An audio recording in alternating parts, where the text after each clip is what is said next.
ہر بالغ سے، ہر بزرگ سے میں درخواست کروں گا کہ رمضان کا آخری عشرہ فارغ کرے اپنے لیے۔ اگر اپنے گناہوں کی معافی چاہتے ہو تو اپنے آپ کو فارغ کرو۔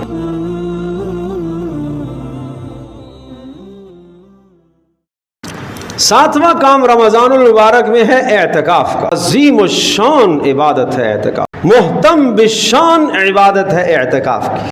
رمضان کے آخری عشرے میں پیارے رسول صلی اللہ تعالی علیہ وسلم کی نظروں میں، آپ کی سوچ میں، پیارے رسول صلی اللہ تعالی علیہ وسلم کی نظر میں، آپ میرے لفظوں پر غور کیجیے، پیارے رسول صلی اللہ تعالی علیہ وسلم کی نظر میں، سوچ میں، اس سے عظیم کوئی اور عمل نہیں تھا۔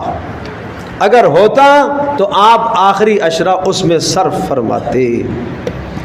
ایک مرتبہ آپ نہیں کر سکے کسی سفر کی وجہ سے، تو آئندہ سال آپ نے 20 دنوں کا اعتکاف فرمایا۔ یہ اہمیت ہے اعتکاف کی، مگر ہمارے یہاں اعتکاف کی اہمیت بہت کم ہے، الا ماشاء اللہ، الا ماشاء۔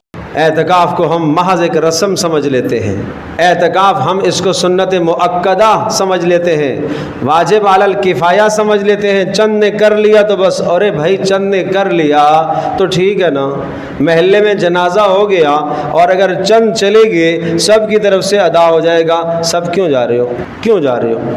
ادائیگی تو ہو گئی ہے، کیوں جا رہے ہو؟ نہیں جائیں گے تو ناراض ہو جائے گا۔ تو کیا اللہ کو راضی کرنے کے لیے بھی تو سوچ لینا، میں رمضان کا آخری عشرہ اعتکاف کروں گا، میں اپنے اللہ کو راضی کروں گا۔ کیا میرا اللہ مجھ سے راضی ہے کہ مجھے اعتکاف کی ضرورت نہیں ہے؟ کیا کوئی آدمی یہ دعویٰ کر سکتا ہے کہ میرا رب مجھ سے راضی ہے، مجھے اعتکاف کی ضرورت نہیں ہے؟ کوئی جوان، کوئی بوڑھا، کوئی یہ کہہ سکتا ہے؟ جب نہیں کہہ سکتا تو اسے اعتکاف کر کے اپنے اللہ کو راضی کرنا ہے۔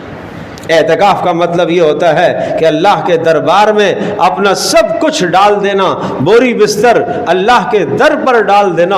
اس وقت تک نہیں اٹھوں گا یا اللہ جب تک تیری جانب سے بخشش کا فیصلہ نہ ہو جائے۔ یہ اپنے محبوب، اپنے مطلوب، اپنے معبود حقیقی کو منوانا ہے اس طرح سے، جیسے کوئی آدمی کسی کے دروازے پر جا کر ڈیرا ڈال دیتا ہے، نہیں اٹھوں گا جب تک میرا مطالبہ آپ پورا نہیں کرو گے۔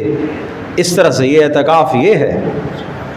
پھر آدمی فرشتوں کے ساتھ ہو جاتا ہے، فرشتوں کے ساتھ اس کی شباہت ہوتی ہے۔ تو اس لیے بھائی عظیم الشان عبادت ہے اعتکاف کی۔ میں آپ سب سے درخواست کروں گا، ہر چھوٹے سے، ہر بڑے سے، ہر بالغ سے، ہر بزرگ سے میں درخواست کروں گا کہ رمضان کا آخری عشرہ فارغ کرے اپنے لیے۔ اگر اپنے گناہوں کی معافی چاہتے ہو تو اپنے آپ کو فارغ کرو۔ کوئی عذر نہیں ہے، جی میں بیمار ہوں، جی میں یہ ہوں، میں یہ ہوں، میں یہ ہوں۔ بیمار ہو تو اللہ تبارک و تعالیٰ تو کریم ہے نا، کریم ہے۔ کمزور ہو آپ کمزور ہو تو جب کسی کے دروازے پر 50 آدمی پہنچ جاتے ہیں تو اگلا کہتا ہے اچھا بوڑھے پہلے آ جاؤ، باقیوں کو میں بعد میں دے دوں گا۔